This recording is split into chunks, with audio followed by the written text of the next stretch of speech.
I record him. I am recording, Mr. Mack-Poole, head of history. Are you ready for me to unravel a mystery? So, here we go. Why was there a Ridolfi plot? Why were the consequences of the Ridolfi plot so serious? I mean, and so many. So, in 1571, there was a Ridolfi plot. And here are our conspirators. Pope Pius V, you should remember him. He excommunicated Elizabeth. We've got Ridolfi. There's no actual picture of Ridolfi, which is curious, as the plot is named after him, as he is the main plotter. He's an Italian Catholic banker. And this means a couple of things, really. One, he can travel around Europe with impunity as a passport, something that allows him to pass from port to port without being overly questioned when he gets there, because he's a banker. So he's got to move money around Europe. We've got the Duke of Alba, who is a Spanish duke in the Netherlands. Sounds a bit weird, but it's true. The Netherlands used to be part of King Philip of Spain's kingdoms. Basically, royals really interbred and intermarried, and it meant that he inherited lots and lots of kingdoms. So he wasn't just the king of Spain; he was the king of the Netherlands, of parts of Italy, of Portugal. He's a very, very powerful Catholic leader. He becomes enormously important, more important as this course goes on. Mary, Queen of Scots, is suspected but not caught, and the Duke of Norfolk, who are both related to Elizabeth. They're all involved in this plot, who conspire against Elizabeth.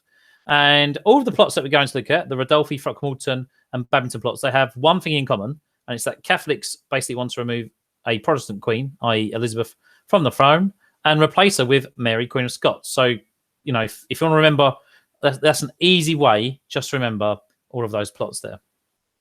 So moving on, what's the context? Well, we've had there's been a lot going on, really.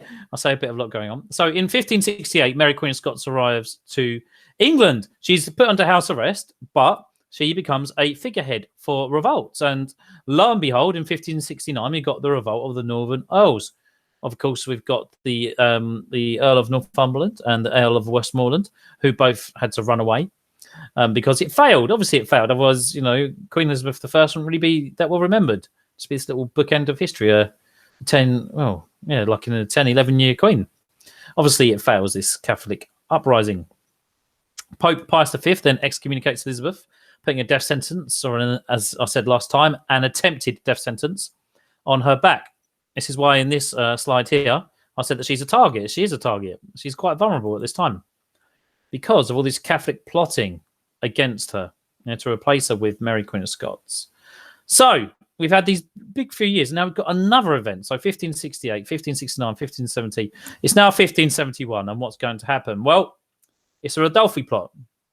Now, if you want to remember the plots, remember them like this. RTB, 1, 2, 3. RTB, 1, 2, 3. There you go. It's an easy way to remember it. It's a nice little rhyme. I didn't make it up myself. There's another guy on YouTube that did it, and I stole it from him. But you know what Pablo Picasso says? Never borrow, steal. Anyway, steal some other people's intellectual copyright. Anyway, so right, let's have a look. So look, number one, I set this out in boxes as a storyboard. So this is in essence the Ridolfi plot and how it plays out. So Catholics didn't like having a Protestant queen. Of course they didn't. Okay, and that isn't just English Catholics. This is Catholics because it's an international plot. Look at the conspirators again. Look at all those conspirators. Okay, Spanish, Italian, Scottish, and French, English, Spanish. So it's an international conspiracy to remove the Queen of England from her rightful throne. So Catholics, and especially Catholics in England in the north. Don't forget, like a lot of northern people remained Catholic, whilst in the south they converted to be Protestants. So the Ridolfi plot centers around an Italian Catholic banker wanted to remove Elizabeth I and replace her with the Catholic Mary, Queen of Scots. So he wants to remove Elizabeth, get rid of her, and put her on the throne. And remember, he can travel around Europe. No one's going to question him because he's a banker. He's got an effective passport. So the first stage, he goes to the Duke of Alba, who is in near Amsterdam, the Netherlands, yes, in Holland. So I did explain before about the This was inherited by King Philip II, this land here. Okay, so the Netherlands are called the Spanish Netherlands.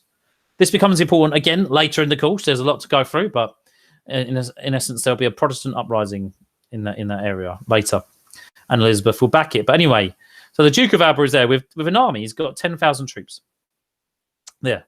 So he wanted, so Ridolfi wanted him to invade England. What? And he said, if you invade England, the Catholics in England will join in with you. And he said, no. The Duke of Alba said, look, the English Catholics should have a revolt, and then I'll join in. So they got into a bit of a chicken and egg scenario there. But ultimately, the Duke of Alba could do nothing without King Philip of Spain's permission. He's but a duke. He's a Spanish duke, and he owes his loyalty, his fealty, his loyalty to King Philip II. So he has to wait. So Ridolfi goes on, and he meets Pope Pius V. And by the way, sorry, you see this here? He's got some letters with him. Okay, he's carrying some letters around with him.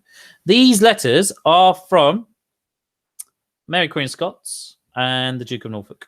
Okay, so they are letters from those two men. Sorry, those two cousins of Elizabeth. They're both Elizabeth's first cousins, both plotting against each other. And what the letters really say in code is, let's put Mary Queen of Scots on the throne. I, Duke of Norfolk, will betray my cousin Elizabeth, and I will marry my other cousin, Mary Queen of Scots, and we will take the English throne. Okay, so he's got these letters saying that. Now, Pope Pius V is in love with this. He thinks it's great. He didn't get on with Elizabeth I. Remember, he excommunicated her effectively in the Catholic faith, saying you're definitely going to hell, and anyone who listens to you is going to hell. So he gave this plot his backing. So Ridolfi's got that there. Okay? So then he goes to King Philip II of Spain. He says, "Do you know what? I love this idea. This is a great idea." And he wants the Duke of Alba to invade England with 10,000 men. Now, the thing is, would 10,000 men been enough?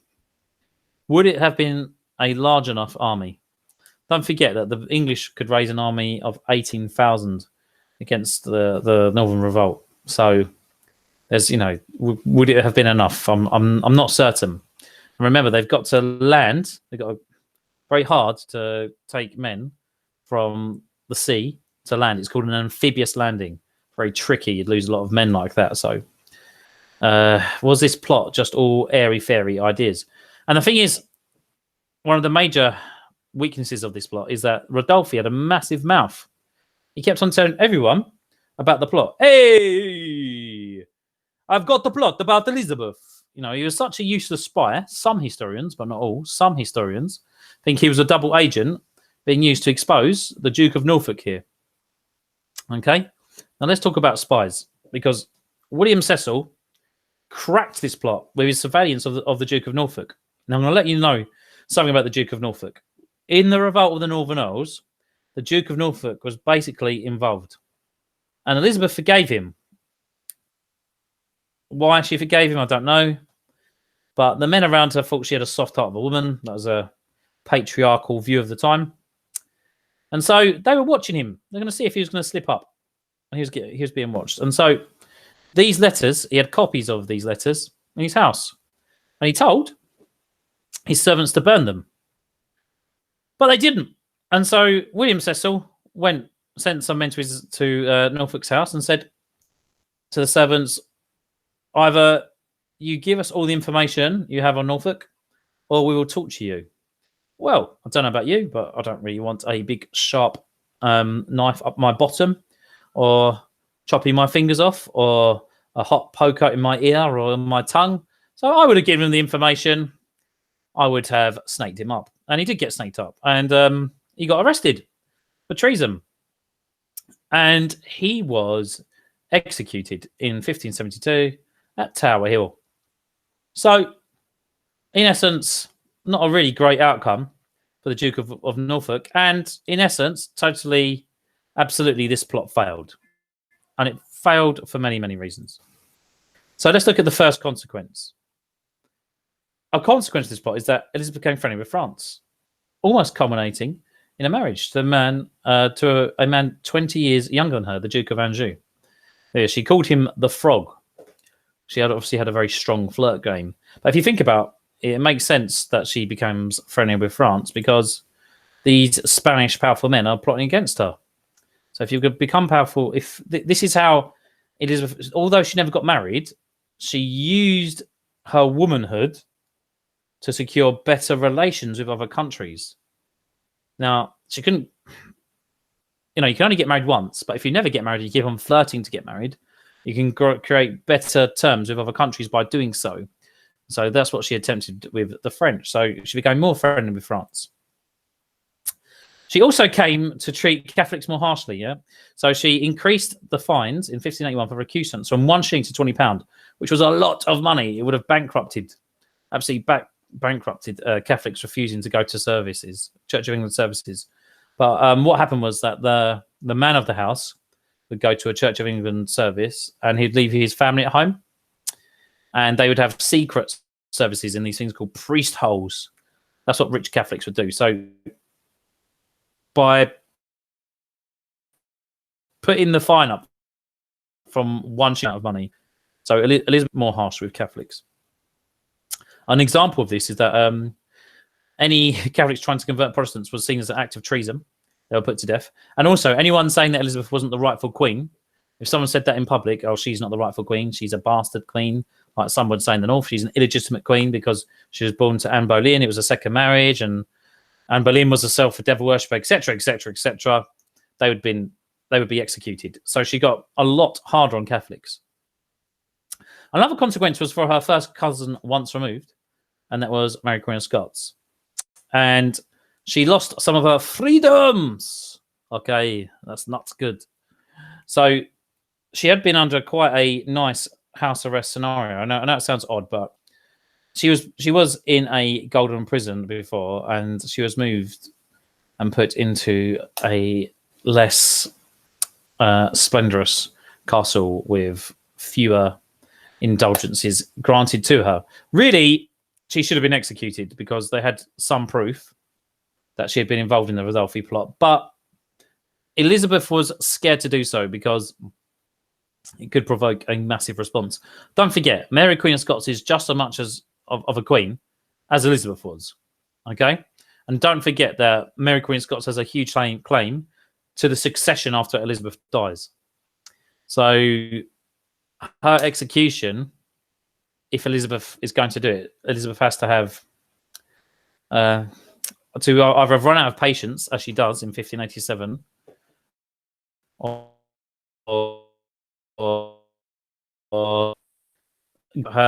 they didn't have it in her own writing. They didn't have quite enough proof to execute her, perhaps. It's a debatable point. And consequences of 5, worsening relations with Spain. And it especially kicks off in this region here. So you see England's here. Well, this Philip II, he has a lot of troops in Spain, which is a good place to start an invasion. So the English start to fortify their defences. And what they actually do, they start to fund a Dutch rebellion against Spanish rule. Elizabeth actually sends 6,000 men under her favourite Robert Dudley, and they fight against Catholic rule in the Netherlands. And you may know, or you may not, but the Netherlands is still a Protestant country. To this day, they wear orange, and men in Northern Ireland wear orange to show how Protestant they are. And orange has become synonymous with the Protestant faith.